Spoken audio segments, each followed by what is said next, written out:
Barbara from Illinois, please explain the parable of the fig tree and where can I find this in the Bible? Well, Christ said in Mark 13, he didn't say maybe you should learn the parable of the fig tree. He said learn it, and he meant it. If you do not understand the parable of the fig tree, you likely will be deceived by the false Messiah. Because the fig tree and its parable starts back in the garden when Adam and Eve covered their private parts with fig leaves. That's symbolic of the hidden.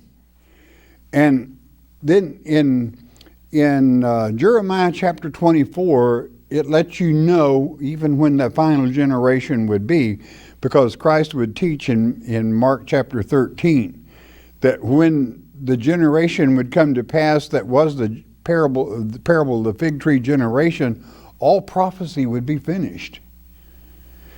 So you go to Jeremiah 24 and it states, hey, there was 2 baskets of figs, one very good and the other was not fit to eat.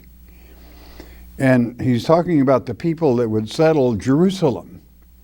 You got 2 types, one good, one bad. And it should take you back to yesterday's lecture on those that claim to be of our brother Judah and are of the synagogue of Satan.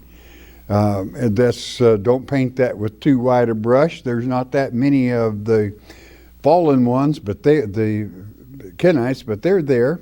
But it lets you know that the time that Israel would be inhabited again as a nation by both the good and the bad, that generation would not pass away until all things would be complete. That happened in the year of our Lord, 1948.